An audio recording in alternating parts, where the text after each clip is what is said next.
This is George Galloway for كلمة on Al Mayadeen Television, coming to you from London.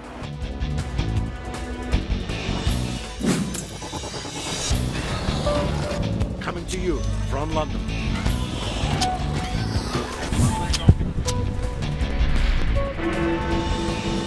I'm George Galloway, presenting كلمة where every word is free. Welcome to كلمة with me, George Galloway, on Al Mayadeen Television, coming to you from London, discussing the rise of the left in Britain and in Europe and what that will mean for the rest of the world, principally for the Arab world. I've known Jeremy Corbyn as a friend and a comrade for almost 35 years. And when he won the Labour leadership in an absolute landslide victory just a day or two ago, it became one of the happiest days of my life. He came as if from nowhere. Although he has sat in the British Parliament for 33 years, taking principled stands on all matters, foreign and domestic, nobody expected him even to get onto the ballot paper. He got onto the ballot paper with seconds to spare, and only by virtue of people who do not support him, did not vote for him, giving him their nomination because they said they wanted to widen the debate about Labour's future. It was the death of Tony Blair. It was the death of Blairism. It was the death of New Labour, which over the last 20 years had begun to distort the meaning of a Labour Party beyond all recognition. It was the biggest shock in British political history. I mean that. The biggest shock ever in British politics. Because we now have, as the leader of Her Majesty's opposition, with all the privileges and responsibilities that that entails, a man who root and branch opposes imperialism, neoliberal capitalist economics, injustice, poverty and despair. That's quite a change from the days of Tony Blair. Jeremy Corbyn is a good and honest man. He is a man entirely without side, without spin. No one would ever be in any doubt as to the sincerity of his beliefs, even if they themselves did not share those beliefs. He has brought down on his head the entire British media, to the extent that they are pursuing him around the streets as if he was a hunted animal, rather than the official leader of the British opposition. It is an extraordinary sight. But you know what? The more they attack him, the stronger he becomes. Indeed, in the weeks leading up to the election of the Labour leader, the abuse, the propaganda that was levelled against him was almost unprecedented, and particularly on subjects close to the Middle East. He was accused of being an agent of Hamas, an agent of Hezbollah, an agent of Bashar, an agent of the Islamic Republic of Iran, an agent of Putin, an agent of Russia, an agent of China. There was no abuse that he did not have hurled at him, but none of it worked. He won on the first ballot with almost 60% of the vote, with 3 other opponents in the race. Indeed, Tony Blair's candidate got 4.5%. That's what I call the demise of a political trend, of a political current, which has caused so much harm here in our own country, in Britain, but perhaps even more importantly, across the world, and in particular, the Arab world. Many in the Arab world just woke up to this the day after Corbyn's election, when they saw the Israeli media go into collective meltdown. They erupted like a volcano with venom and hatred and malice towards a man who bears no ill will to any people, to any religion, certainly not to Jewish people. Many Jewish people were involved in his campaign. He just hates Zionism. He hates the apartheid state called Israel. And if you can measure a man by his enemies, well, Jeremy Corbyn must be quite a man. And I'm here to tell you that he is. Of course, this is not happening in isolation. Earlier this year, a left-wing party, Syriza, was swept to power in Greece. In Spain, the Podemos movement is powerfully poised to perform very, very powerfully in the Spanish elections coming soon. And in the next few weeks, the Communist Party in Portugal is likely to score its best ever result, perhaps more than 15% of the vote, giving it 80 or 90 members of parliament. And the same is true in many other European countries. So there's a big change going on. I see it as the rejection of neoliberal economics and imperialist war and occupation abroad. That makes me a happy European right now, because I think that we are in the midst of big seismic changes in the political horizon. So the question for the audience of experts and gifted amateurs like myself this evening is, what difference is all this going to make? How did it come about? What is it the result of? And what change is it going to make? What can the viewers of this program expect to change as the left rises in Europe? By the way, in the United States of America, an avowedly, openly socialist Senator, Bernie Sanders, who's really quite old, you know, is outpolling Hillary Clinton by 2-1 in the early primary states. So whatever it is that's happening in Europe is also being mirrored in the United States of America. Let's go to one of the experts first. Go ahead, sir. Hi, good evening to all. Can I start by congratulating the British public on the successful campaign of Mr. Corbyn? He's managed to pull through despite the barrage, the bombardment of smear campaigns, of the witch hunt which was targeted against him by the very manipulative hawks which control our mainstream media, including the BBC and Sky News, to name just a few. I'd also wish them the best of luck with the campaign of Mr. غالاوي, if I may. I'd like to go back a few months and cast the memories back to when you had an interview with a certain Abby Martin, and it was very soon after the election of the Syriza party in Greece, and you were very pessimistic. I for one was very optimistic, and I know a lot of us were, about their potential for change and bringing about you know, a leftist sort of government in Greece. And I was right, wasn't I? And you were very right, and I'd like to know. It happened. It happened, but how did you know from so soon on? And because during that interview, you actually, I mean, you know, you said, you know, don't be surprised if they do bow down to the demands of the hawks over in Europe, and the neoliberal policies which they for so long promised to bring change from. Why did you think so back then? You know, how many months ago was it now? Was it 5 months ago? Why did you think so back then? What are your thoughts now? And also, would you say that the Podemos movement in Spain is the real version of what we were expecting in Greece? Very powerful question. Can't do it entirely justice, or it'll just be me and you all night. One of the reasons why I thought so is because I've been in politics for a very long time, and I have seen many things come and go.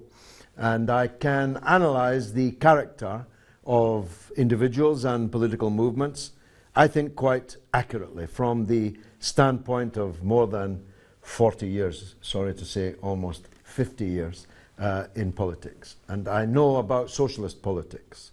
And I know about the great forces that are ready and usually able to crush any development like Syriza in Greece. And it follows that the smaller the country, and the smaller the movement in that country, the more easy it is to be crushed. But here's the difference in Britain. Britain is a very powerful and important country on the world stage, has a very big population compared to Greece, for example. Our 65 millions dwarfs the population of Greece. And the Labour Party is 110 years old, 115 years old, and is based in the trade union movement, 6 million strong, which is even older than the Labour Party itself.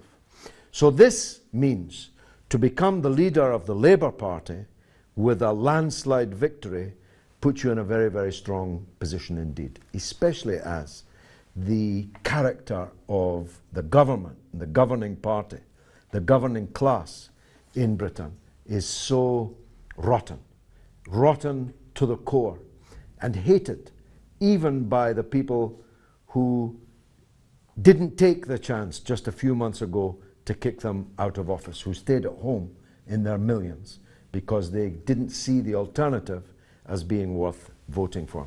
Sorry, I am going to move on the mic. Just so you're saying you're a lot more optimistic about Mr. Corbyn's chances than you were about Greece's.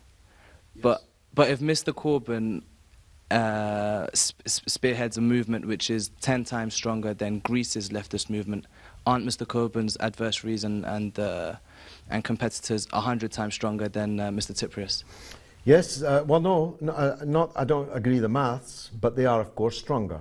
But, you know, I caution against pessimism in this sense. What happens in life depends on what we do. Nothing is written. Nothing is carved in stone.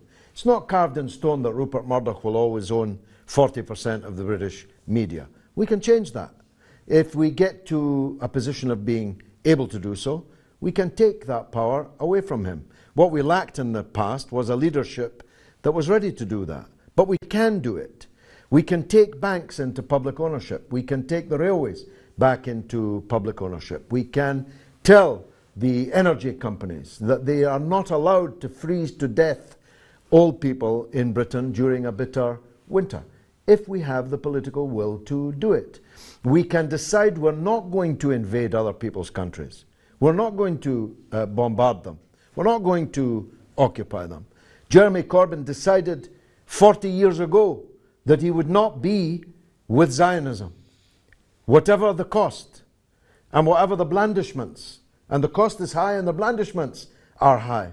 He refused, and he's not going to change that. So that's why the Israeli media has gone so crazy, because they know that if Jeremy Corbyn becomes the Prime Minister of Britain, my goodness, we won't have a Balfour Declaration celebration. We'll have the Balfour Declaration being torn up, ripped up, set fire to by Jeremy Corbyn in front of Trafalgar Square. So we can do it. If we have the political will, we have the clarity to see what fight has to be fought here, then, now, or later, and if we build a mass movement. That's the key, and you used that word yourself. A parliamentarian, even one as great as Jeremy Corbyn, cannot change Britain by himself. Neither can the Labour MPs be depended on to do it. As you know, 90% of the MPs are against Jeremy Corbyn. So he has no choice but to build a big movement in the country, and that's happening. Hundreds of thousands of people are joining the Labour Party. Hundreds of thousands. On the last day that it was possible to do so and be allowed to vote for Jeremy Corbyn, 120,000 people in one day joined the Labour Party. Now, that's what you call a mass movement. Yes, sir, go ahead. Yeah, I'm Paul. I'm a member of the Socialist Party and the Trade Unionist and Socialist Coalition, and I'd echo some of George's sentiments, actually. I think that what happened on Saturday was really nothing short of at least the beginnings of a political revolution beginning in this country. I think that Jeremy Corbyn's campaign and victory has shattered, really, the austerity consensus, the neoliberal consensus. It's put those ideas of fighting for public services. It's put socialist ideas, in fact, back on the agenda in Britain today, and I think that it is very linked with the movements that are taking place around Europe. I think, you know, there are differences from country to country in how the left emerges, and Jeremy Corbyn is the British expression of that process that's taking place in Greece, that's taking place in Spain at the moment, in countries like Portugal and elsewhere. But I think also some of the pitfalls that exist in Greece do exist for Corbyn's movement as well. George has outlined the fact that, you know, he needs to mobilise this mass movement underneath him in order, well, you know, really to wage a war against the Blairites within the Labour Party, to actually transform the Labour Party into, or back into, a workers' party of some description, and he's not going, obviously, to be able to do that on his own. But the other thing, and it's the thing that really brought Syriza down in the end, or that, you know, led to Syriza selling out, is that question of political clarity. What's become very clear from events in Greece is you're not going to oppose austerity, you're not going to protect public services within the confines of the capitalist system and within the confines of the EU itself. Anyone that's going to go down that road of taking on the ruling class and opposing austerity is going to have to go all the way. Syriza's failure wasn't inevitable. Had they had adopted a bold socialist programme, bold socialist measures, been prepared to pull out of the EU, been prepared to adopt their own currency again, been prepared to nationalise the banks and link up with their brothers and sisters across southern Europe as well, then that movement could well have succeeded. But it was the lack of a programme that ended up with, that led to the crushing of Syriza in the end. It was the kind of lack of mobilising those millions of people that voted against the third memorandum as well. And you know, I'd like to get people's thoughts on that, really, on the kind of programme actually that we need to take these movements forward in Britain and across Europe as well. Thank you. Thanks very much for that. Who else would like to contribute? Yes, madam. Thank you very much. Good evening to everybody. My name is Mariam Kamkar, and I'm the editor and publisher in World Today Press. I'm also a law student. I'm here actually to thank David Cameron. You know why? Because I think he actually did a great job by dividing the whole nation. And when after World War II, I can see the UK this way, because after World War II, the unity which put the power inside the Labour Party and put the Labour Party on top was the unity which happened after the World War II. What he did was actually another World War II in the UK. So he divided the whole nation, and what he did with lack of heart put people's back into the street. And I want to thank him for that, and also congratulate Jeremy Corbyn for his victory. Well, thank you. It's what we call in English damning someone with faint praise, and I think you did it very well. The reality was shown, wasn't it, on Jeremy Corbyn's very first Prime Minister's questions. There you had the contrast between a good and honest man, a sincere and authentic man, unspun, unpolished, against a rich, loathsome, lying lounge lizard, a creature of the British upper class, with all of its snobbery and condescension and belief that it has the divine right to rule. And in that picture, which lasted 30 minutes and the whole country was able to see it, I think we saw the two Britons. We saw a tale of two cities, a tale of two countries. Now, it's a cliche, but it's true. We are many and they are few. So I'm optimistic, going back to our friend's point, because I believe that Jeremy Corbyn is clear, and his shadow chancellor, John McDonnell, whom I've known for just as long, is also very clear. I don't agree with them on every matter, nor they with me, but both of them are very, very clear. They know what's wrong, they know what's needed to fix it, and both are courageous people who will not be crushed by the forces that will now move against them, are already moving against them. That's not to say they might not be defeated. Of course they might. But even if defeated, they will have taken us much farther along the road that we need to go. And there is no need for them to be defeated. As our friend said, if this movement can continue to grow at this rate, Cameron will be throwing the keys of Downing Street across the dispatch box to Corbyn before the end of 5 years. I mean, do the maths. In 72 hours after his leadership win, this after hundreds of thousands of people already had done so, 30,000 people more joined the Labour Party in 72 hours. That's definitely got to be some kind of record. Now, I'm not in the Labour Party, neither is our friend. We don't know if we ever will be again. We await developments.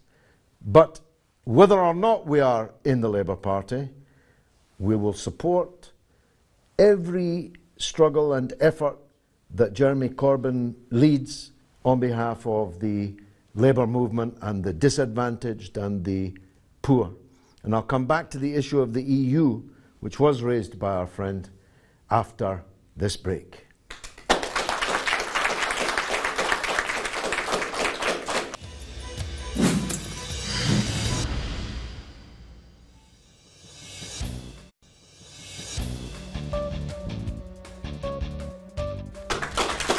You're watching كلمة with me, George Galloway, for Al Mayadeen Television, coming to you from London, discussing the rise of Jeremy Corbyn, the new leader of the Labour Party, leader of Her Majesty's opposition in the British Parliament, a leader swept in a landslide victory to an overwhelming mandate to bury Blairism, a man who is a dedicated opponent of imperial conquest, of invasion and occupation, as much as he is an opponent of neoliberal economics, the economic system which has beggared most of the world.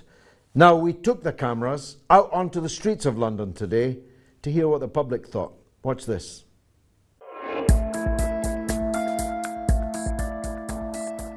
Is there a real difference between left and right policies in Europe? I think so. I think people on the centre-left have compassion, they care about poverty, and they care about their fellow human beings, whereas on the right, it seems to be more self-interested and more about protecting your borders and your own pockets, and I don't agree with that. The left and right policies used to be further and further apart, but are both sides are merging more and more towards central ground. I can't vouch for Europe, to be honest, but in this country, yes, there's always been a big difference, to be quite honest.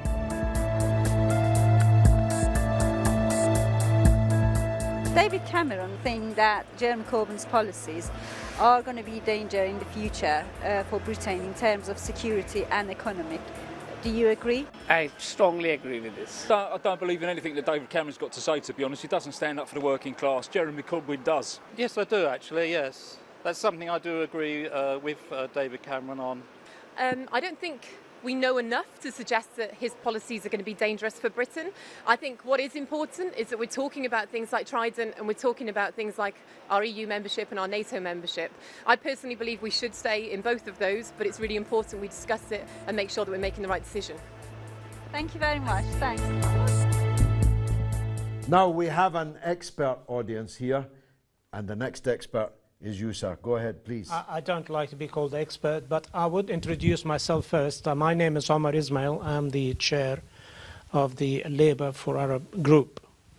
So I have to say I'm delighted that Corbyn, or at least the membership of the Labour Party, has spoken and put Corbyn back, or at least the real socialists back in power in the Labour Party. However, I note from what you said earlier in regards of the, trying to link the movement of the left movement within Europe, it is very hard to see there is a synergy between what is happening in Greece. Greece, after all, otherwise people who might believe that Britain is like Greece. It isn't in terms of the economy, geography, which you've, the size of the demography I meant, the size of the country, both economically and human resources are completely different. Britain did not suffer as much as Greece did in 2008. So there is a huge difference between the two movements, I see it. And the failure of the left in Greece isn't of their own making only, but it's also because of the European Union pressure on them. Precisely Germany is actually hollowed the whole movement with the pressure that actually employed to get them to toe the line, to accept the condition that they're trying to impose on the Greek people. As far as the left here in Britain, I think Corbyn's success will, in my view, introduce two new elements and probably unite them in the same way. You refer to New Labour, a demise of New Labour. I don't think New Labour is going to just lay back and take it, as it were. Is going to fight back. Bearing in mind that the result of the election in 2015 has returned a considerable number of what we call Blairite. I think that side of the Labour Party, as well as the right-wing media, with the help of the Conservative Party, will continue to put a huge amount of pressure on Corbyn to make him at least look either weak or cause him to fail. I think the quality of the man will appear, and I have seen what he could do from his appointments of his shadow cabinet. I think he's trying to bridge the differences between the two wings of the party. How much they're willing to work with him, only time can tell. I think the people of the country and the message that he would then develop and narrate to the country and talk to the country and convince the country that he is the next Prime Minister. Once, if he does succeed in doing that, then we are definitely going to see a change in 2020.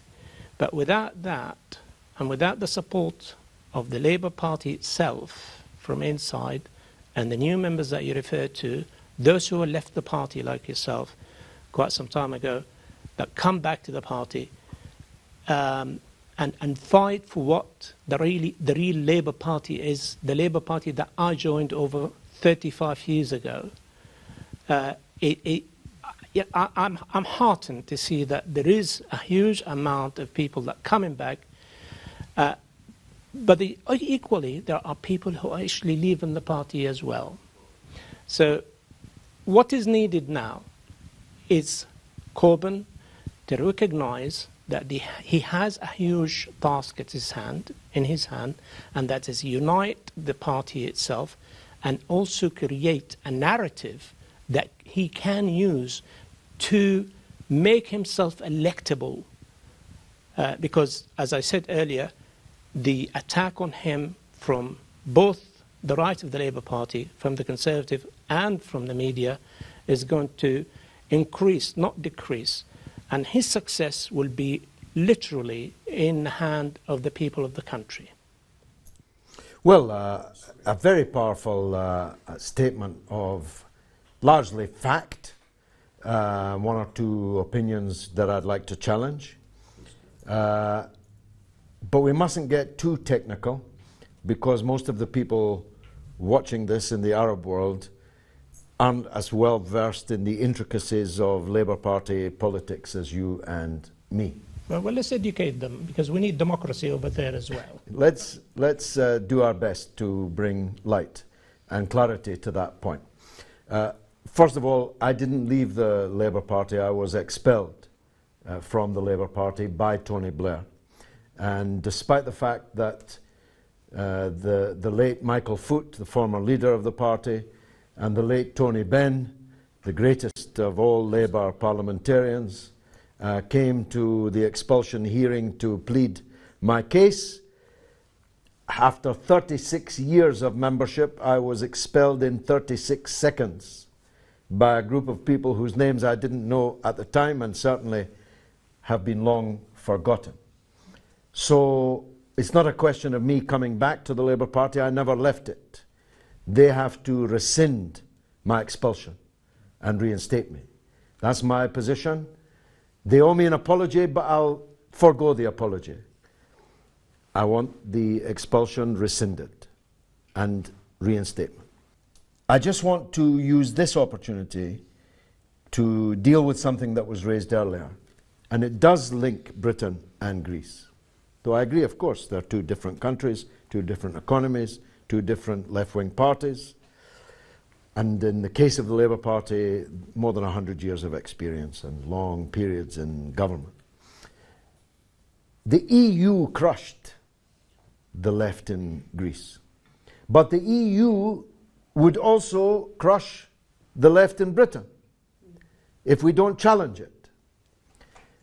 And this is why, and I speak as the most internationalist of people, I love Europe. I love living in Europe. I feel glad to be living in Europe. And I support the union of the European peoples. But I can't support this EU. I can't support this EU that we have, the one that crushed Greece, the one that's dominated by the German banking class, the one that is making it illegal to actually make the kind of changes that Jeremy Corbyn and John MacDonald know need to be made here. And so I'll be campaigning to leave the European Union. I'm in favour of the European Union, but not this European Union. And the only choice I have is to vote yes or no. So I'll have to vote no. Because I know that the European Union, as presently constituted, if Jeremy Corbyn and John MacDonald came to power, they would do to Britain what they did to Greece. Of course, it would be much more difficult to do it to Britain, which is a much bigger and more powerful and richer country with a much more greater salience in world affairs and so on. But it does link, the EU does link the Greece and British examples. Let's take some more. Yes, sir? Hello there, George. My name is Hassan Al-Khatib. I'm a documentary filmmaker, and very interesting what you were saying. In fact, I've been speaking to some people who are on the left, leftist organisations, and although they're very happy to see Jeremy Corbyn as the leader of the Labour Party, some of them, stop short of being fully committed supporters of Jeremy Corbyn. They see him as more of a reformist than a revolutionary. They have issues with, for instance, the economic situation. They believe that Jeremy Corbyn isn't going to change the capitalist system, and therefore that's why they see him more of a reformer as a revolutionary. And that's my question to you is, do you think he's a reformist? Is he a revolutionary? Do you think he's going to bring radical changes to Britain? Or do you think it's going to be, some significant changes, but not enough? And the other question I have is that if Jeremy Corbyn, for instance, doesn't succeed in winning, being Prime Minister at the next general elections, do you think it probably would be because of the disunity amongst certain sections of the left? Do you think it's because of that disunity that may possibly prevent Jeremy Corbyn from becoming Prime Minister? No, I think the forces to the left of Labour, with all due respect, are very small and relatively inconsequential. I include my own political formation in that. The Labour Party is the only left-wing game in town. And what happens in it is far and away of a different order to the stance of other leftist organisations in the country. So it won't be disunity on the left that stops Corbyn from winning, but it could be disunity in the Labour Party. It could be those who were defeated sabotaging from within the ability of Corbyn to win. But this is where we come back to clarity. You see, the question of whether Jeremy Corbyn is a reformer or a revolutionary is somewhat semantic in my opinion. The more reform you make, the more of a revolution you make. But I happen to believe that Corbyn and McDonnell together are perfectly clear. I don't think anybody needs to teach them anything. They are perfectly clear about why we are in the mess we're in and what needs to be done to change it. That doesn't mean that they will be able necessarily to generate the kind of mass political power to actually change it, but if they don't, it won't be for the want of trying, and it won't be for not having realized what they were up against. They're very clear in a way that Syriza was never clear, was always a hodgepodge of different trends with absolutely I mean, every one of them had a mutually contradictory strain in their position. As our friend from the Socialist Party said, you cannot defeat austerity and remain in the euro. Night and day cannot be confused. The euro forces you to implement austerity. The only way to end austerity in Greece would have been to leave the euro. I would say leave the EU, but even if you don't leave the EU, you have to leave the euro and get your own currency back, or you have absolutely no power over the principal economic decisions that have to be made. I'm going on too long. I've got to take a break.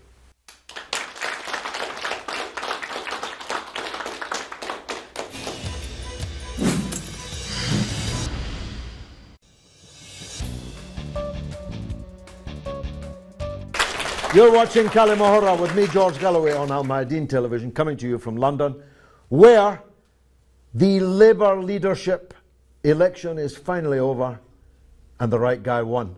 The man who stood up to Tony Blair over the Iraq war.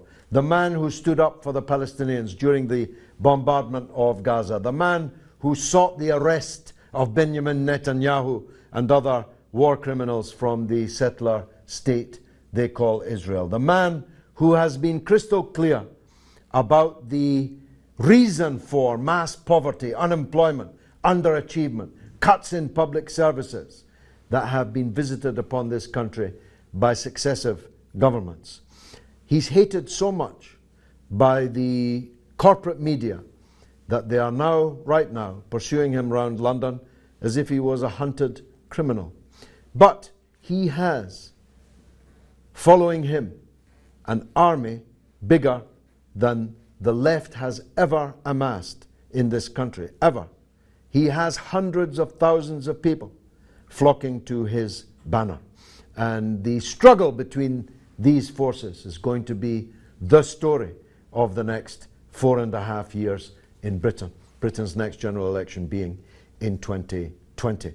The next one, please. Yes, sir.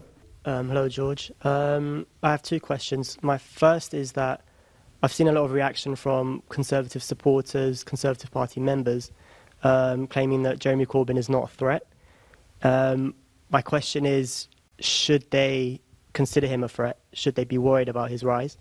My second is very hypothetical, but if Jeremy Corbyn were to be Prime Minister of this country, what would it do to the relations with America, particularly regarding the Middle East? Well, good question. Jeremy Corbyn is in favour of the scrapping of Britain's nuclear weapons fleet on the basis that we don't need it, can't use it and can't afford it.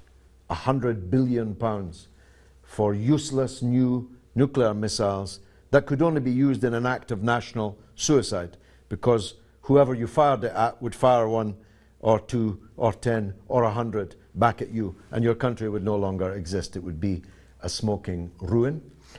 Jeremy Corbyn is against British membership of NATO, although he's not putting that forward right at this moment as part of his programme. He recognises that NATO is a war alliance led by the United States, from whom nothing good can be expected. He favours warmer relations with Russia, not uncritically, of course, doesn't have an uncritical attitude to any other state, or his own state for that matter, but he is not in favor of a new Cold War with Russia. He's not in favor of bombing Syria. He's not in favor of invading other people's countries. Now, all of that puts him on a collision course with the current policies of the United States. No doubt at all about that. And that partly answers the first of your two questions itself. The Conservatives claim that he is a danger to national security. I think, actually, if Jeremy Corbyn was the Prime Minister, there would be an outbreak of love for Britain all over the world. People would be throwing flowers at us wherever we went. Instead of shamefacedly producing our British passports or pretending we were Irish in the way that some Americans pretend that they're Canadians, people would be throwing flowers at us. It would absolutely transform the reputation and role of Britain in the world. So the Tories, who stand for the opposite, and US imperialism, which stands for the opposite, should be very worried indeed, and I'm perfectly sure that they are. Who else would like to speak? Yes, madam. Hello, my name is Rana. I want to congratulate Mr. Corbyn and congratulate the whole world of him being elected, because we have, we feel that now we have the chance to change the world if we have more like Jeremy Corbyn, and he's like the new Chavez, if I might say. What I want to say that he has a challenge, not just to have all the Labour with him, also the socialist. When we had the election, I didn't elect the Labour because they had a Zionist leader. I elected a socialist person. But now I know I might go into the Labour Party to help Mr. Corbyn and to ask everyone in the society to stand with him, because that's what we want. And he came to now to the Labour because the people wanted change, not just the Labour. The people who joined the Labour Party now are fed up from wars, from poverty, because also they feel or they know now from the media that they are causing all this trouble in the Middle East and the world. So they voted for change, and I remember one of the shows we spoken about change in the election, and we were hoping for this, and I am now more optimistic about it, and inshallah he will win. Hallelujah. I think that's very well put indeed. This has been coming for some time. The mass movement against the Iraq war, which put on the streets of Britain 10 times the number of the previous biggest demonstrations ever in the history of the country. The mass movement of millions of people against the Iraq war, led by the Stop the War coalition, of which Jeremy Corbyn is the president.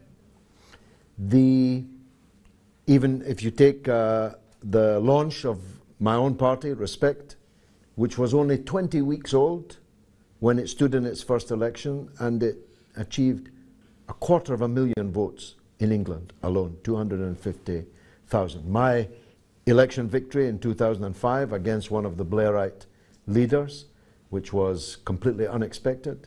My second election in 2012 against another powerful Labour candidate in a very strong constituency. These things are all indicators that the British political system, the party system as we had come to know it, was beginning to break down.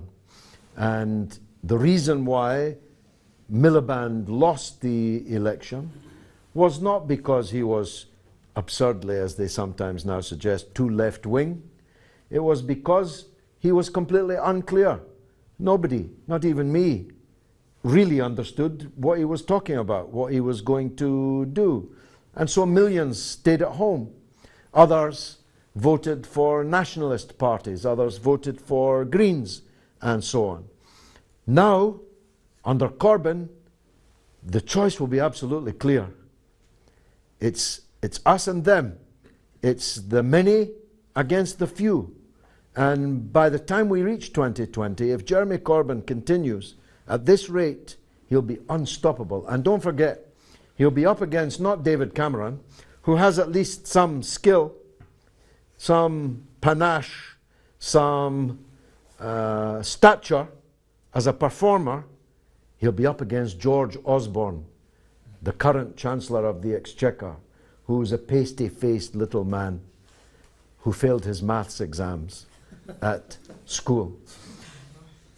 Jeremy Corbyn against George Osborne, whose real name is Gideon Osborne, by the way.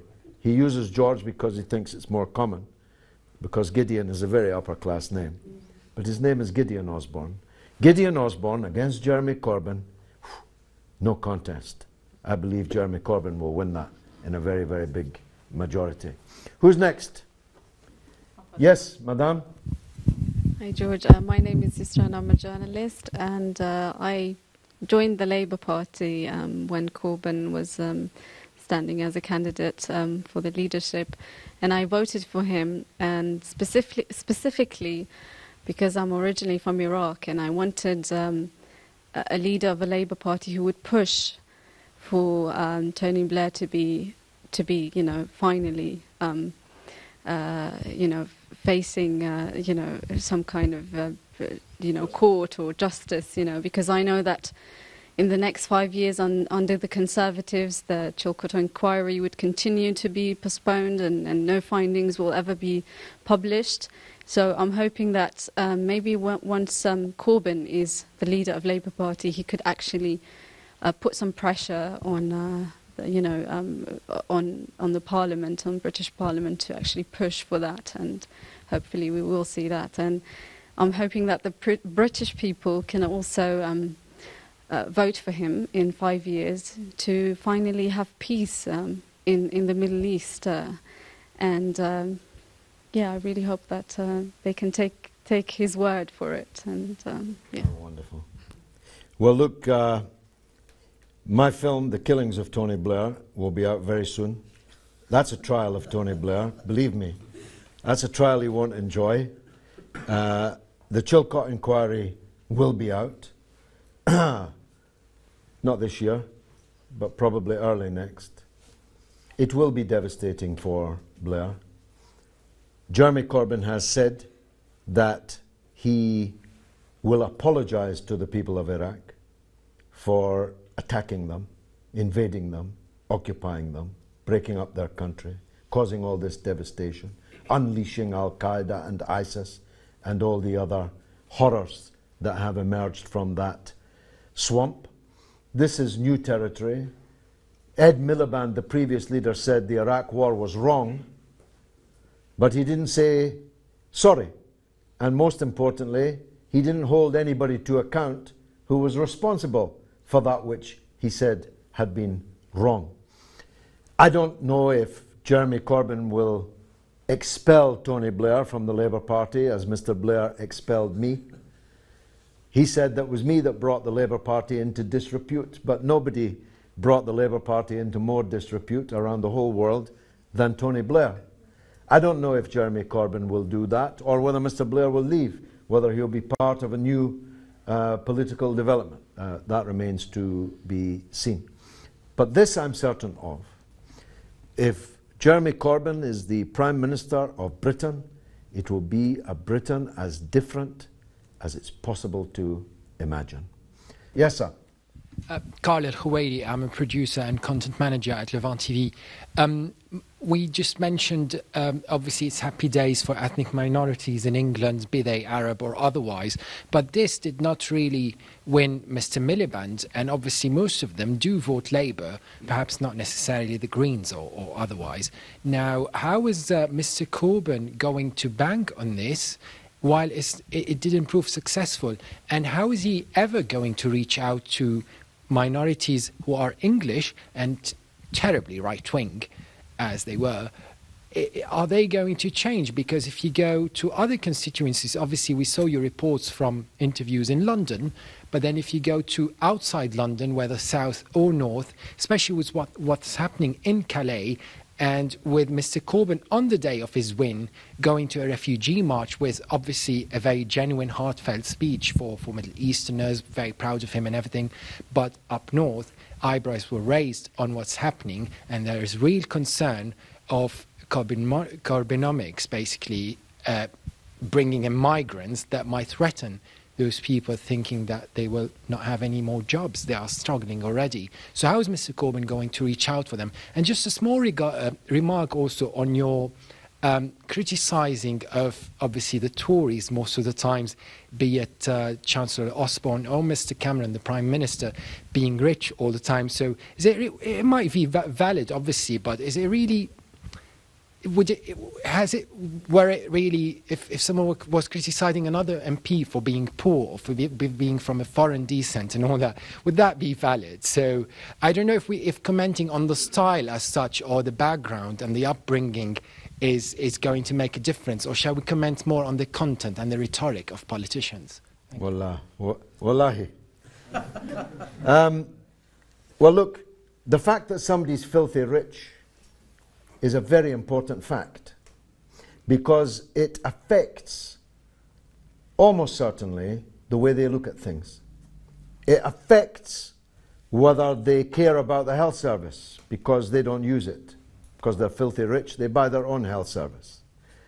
They don't, unless they're very special people, care about the education system because they don't use it. They send their children to private schools because they are very rich. They don't have to care about the level of policing in the society because they have their own private security measures, and so on. They don't have to care about the price of petrol because their cars are so expensive that obviously they don't care about the price of petrol, and so on. They don't have to care about the housing crisis because they live almost certainly in fabulous houses in fabulous areas. This is a material fact. Now, of course, there are some people like the late Mr. Ben, who was himself rich, not as rich as these people currently running the country, but that just made him all the more special that despite being rich, he wanted to pursue policies that were in the interests of the poor. Now, that's a special kind of person. The difference with David Cameron and George Osborne is that they are filthy rich and they want to govern Britain in the interests of the filthy rich. And they want the filthy rich to become even richer. And the only way that can happen is by the poor becoming even poorer. At least that's my point of view. I'll be right back.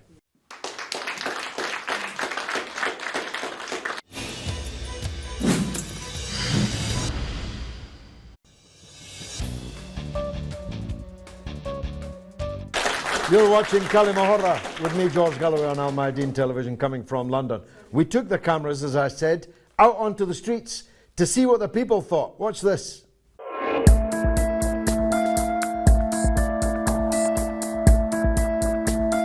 What do you think of Jeremy Corbyn's policies? Well, you've got to give the man a chance. He's only been in Parliament for 2 minutes, so, you know, let's see what happens. He's a communist, and we don't want that in this country. I don't trust him, really. He's superficially nice on the surface, but I don't know, deep down, I wouldn't trust him. Anti-austerity, talking about poverty, talking about social justice, talking about ordinary people. Prime Minister doesn't like that kind of talk. I think it's good to talk about ordinary people. Yeah. Do you think his policies are popular? They are with black London taxi drivers. The current government are in bed with a certain app, so we're happy to support Jeremy Corbyn, yeah. Evidently, the landslide that he got through people that are now members of the Labour Party demonstrates that he's popular with a part of society. Whether or not he could win a general election, I'm not so sure.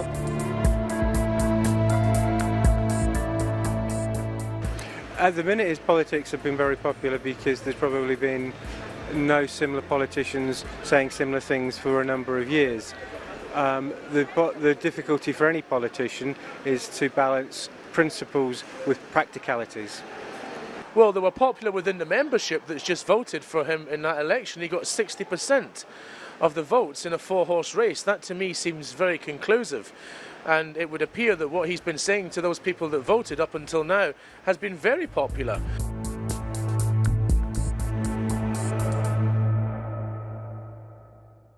Okay, we're running towards the end of the show. I want to get as many of this distinguished group in our audience in as possible. And none are more distinguished than the young lady who is going to come next. Go ahead, please. مرحبا جورج، أنا فرح الحسيني. سؤالي هو إنه جيرمي كوربين كان ضد النظام السعودي اللي بيدعم الحرب على البحرين أو المرتزقة بالبحرين أو مثلا الحرب على اليمن. فشو وجهة نظرك من هذا الموضوع؟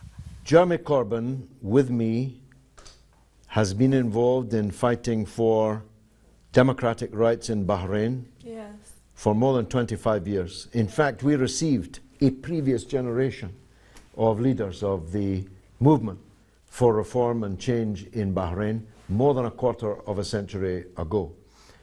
So you can be sure there is no unjust war that Jeremy Corbyn has ever or will ever support. A matter of fact, I think he would describe himself as a pacifist. I'm not myself a pacifist. I believe that sometimes wars have to be fought, but not unjust wars for ignoble purposes. And in that, I can promise you, you have a friend in Jeremy Corbyn. He's opposed to the aggression against Yemen, and he has always been absolutely devoted and dedicated to the rights of the people of Bahrain. Let's take the lady next to you briefly. Starting from this, do you think being against the dictator who are killing their people in the Gulf, and also anti-Zionist, and he said he's going to stop arming Zionists and arming the dictators, especially in Bahrain and Saudi Arabia. Do you think that will pose a threat on him? And I forgot to mention that the day he won, I felt like celebrating. Oh, Allah. Allah. Jeremy Corbyn should be careful what he eats from now on. He should not accept food from strangers. He should not go for any walks in the woods. And you had experiences, I know all about that. Zionists. I know all about that. And he must use the police protection, which is his right now, and the car, the official car, he must use it. Apart from anything else, he's got these cameras chasing him around as if he's a hunted man. He needs to be protected, and because he's now confronting very powerful enemies. Not just the Zionist state, but the tyrannies and dictatorships in the Arab world, in the Muslim world. And the oligarchy, the 1%, the few here in our own country. That's a lot of enemies. So he needs a lot of friends, and it's good that you are one of them. Yes, sir. Let me take you back again to the Middle East, where Jeremy Corbyn is a prime minister. How do you think he would deal with a long-awaited Arab Spring that seems to have now turned into a long winter of discontent in the Middle East? We see the Syrian people suffering.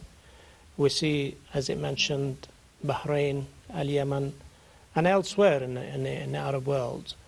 How do you see Jeremy actually dealing with this as a prime minister in waiting? I think the issue here isn't just about what he can take or force or enact within Britain, but how would he actually use the British influence, which is quite considerable, to bring some sort of justice. And I'm not going to mention Palestine, because you have mentioned that, and a lot of your guests have mentioned it as well. But I think the majority of the Arab world now suffer from tyranny. So how do you think he's going to deal with that? Well, I mean, it's difficult to exaggerate how important the change would be.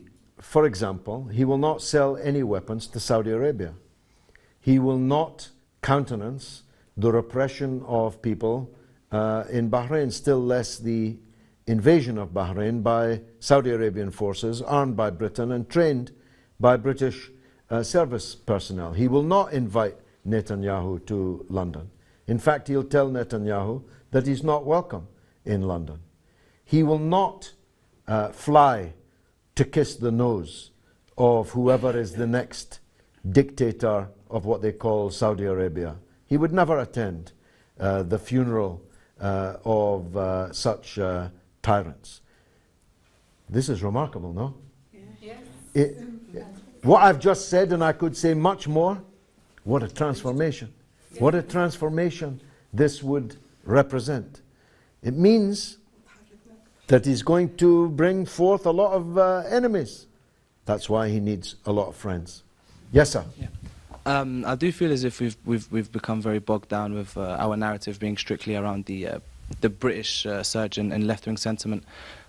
Just going back to what was said by the gentleman right after I spoke last, I would have to say, with due respect, that I would disagree with a lot of what was said. Especially, I mean, I would agree with what you said towards the latter half of your speech, but especially in the beginning, where you said that you felt as if there was a lack of synergy between the leftist movement in Greece and Britain.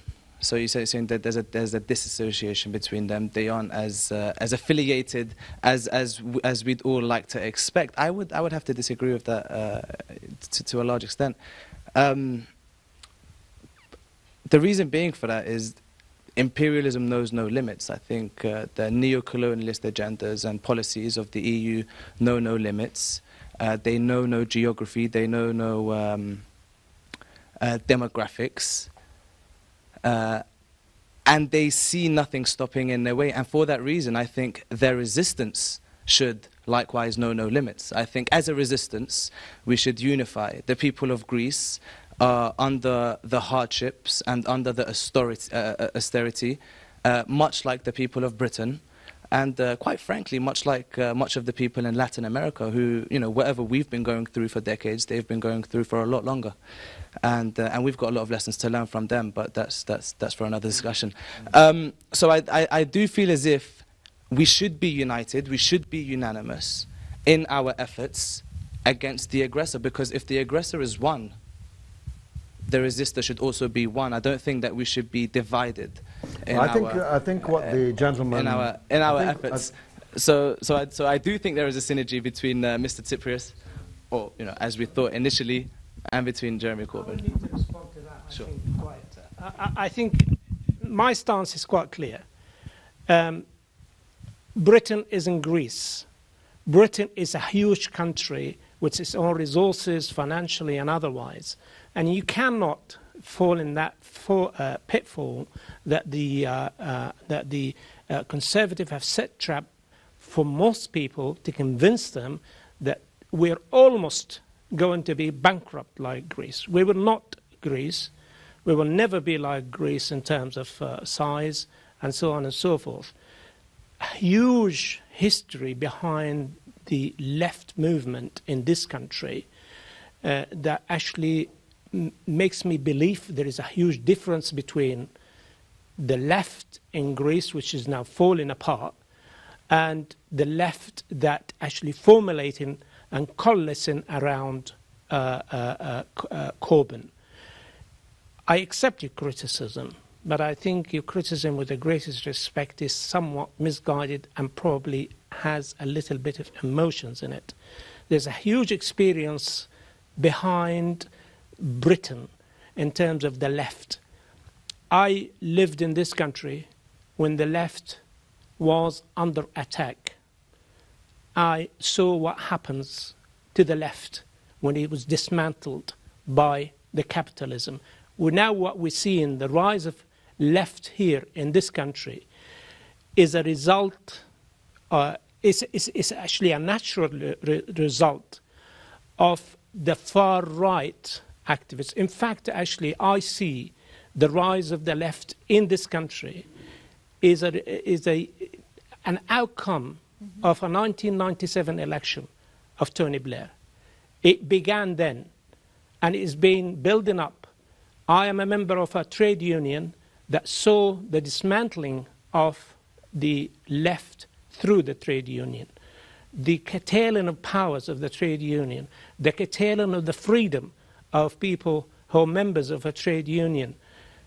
Those are very people that the Labour Party at that time should have stood for when they were dismantling the health service and the education and so on and so forth. Yeah. So, and I think really it does take some, with the greatest respect, some experience. Living under Conservative Party, I lived under almost a Conservative stroke Labour Party, because I couldn't call it even a new Labour. I reject that term. It is a Labour Party that put the clothes or wore the clothes of the Conservative Party. I celebrate Corbyn winning, and I feel that we are stronger when we are together, as George said before. But we do not need to fall into the trap that we are like Greece or like Spain. Okay. Last word, I think, from the gentleman here. Go ahead. Okay, yeah. I mean, I want to agree with the fella to my right and disagree with you. I'm afraid. I think you are right. Obviously, that there are huge differences in terms of demographics and the economy between Britain and Greece. But the process you're seeing playing out in Britain is a process that we've seen take place in Europe, and essentially it's the breakdown of the old two-party systems that have held sway across Europe for a whole number of years. And if you look at the process that's taken place in Greece that's led to the rise of Syriza, you had PASOK, which was essentially an equivalent of the Labour Party that went down the same road as the Labour Party have been down up until now. Spain, again, before Podemos, you had PSOE, the Spanish Socialist Workers' Party, that again followed the same line of development in the in Britain as the Labour Party did up until now. So I wouldn't say it's right to compare the economies and so on, but certainly the political processes that are taking place are a European political process, and they're taking place across Europe. The difference in Britain, of course, is that movement that's really grown outside of the Labour Party is now being reflected back within the Labour Party, and that's what's led to the growth in support of for Corbyn. I'd just like to comment on a point that this lady raised earlier about the fact that you voted Socialist and would now go back in to the Labour Party, because I think this really strikes at the heart of something very important in terms of what Corbyn has to do over the next few months and years, because people like George, been expelled from the Labour Party. My organisation, which was once called Militant, was a part of the Labour Party and was expelled. And this is something he's got to do to bring that movement in. He needs to open up. We need to help him. He needs to open up the structures again so that we can go back into the Labour Party. Socialists individually, socialist organisations can go back in and turn the Labour Party into that vehicle again for working class people. Well said. My goodness. You don't often get a spontaneous round of applause on Kallima. Well done. Last word to you. Following up on what you're saying and the fact that George perfectly and rightly said that he has lots of enemies and he should have more friends. I think this is the time we need to say, probably I'm talking to the wrong group of people here, and also I want to talk to the to people who view this program and say it doesn't matter whether you live in England or you live in Lebanon or Iran or somewhere or anywhere in the world. When somebody like Corbyn is standing up, this is the time I think that we need to mention the biggest leading question in the whole world that I believe is vote or not to vote. I think it has to be changed to care or not to care, participate or not to participate. I believe I'm talking, again, I'm saying to the wrong group of people who are here, or even a wrong group of audience, because they care, and we should all care. And doesn't matter who where you come from, doesn't matter who you are, you can talk. At least you can talk. At least you can educate others to care, instead of the biggest leading question of vote or not to vote. Vote today and you're counted at that vote, and after that go and sit at home and shut your mouth and let us to lead. I think we should all the time, anywhere we go, we should say change this question to care or not to care. Well, we care here on Kallima, and I wish we could go on talking about it, but alas, we've run out of time. It's been marvellous for me. I hope it was for you. Thank you.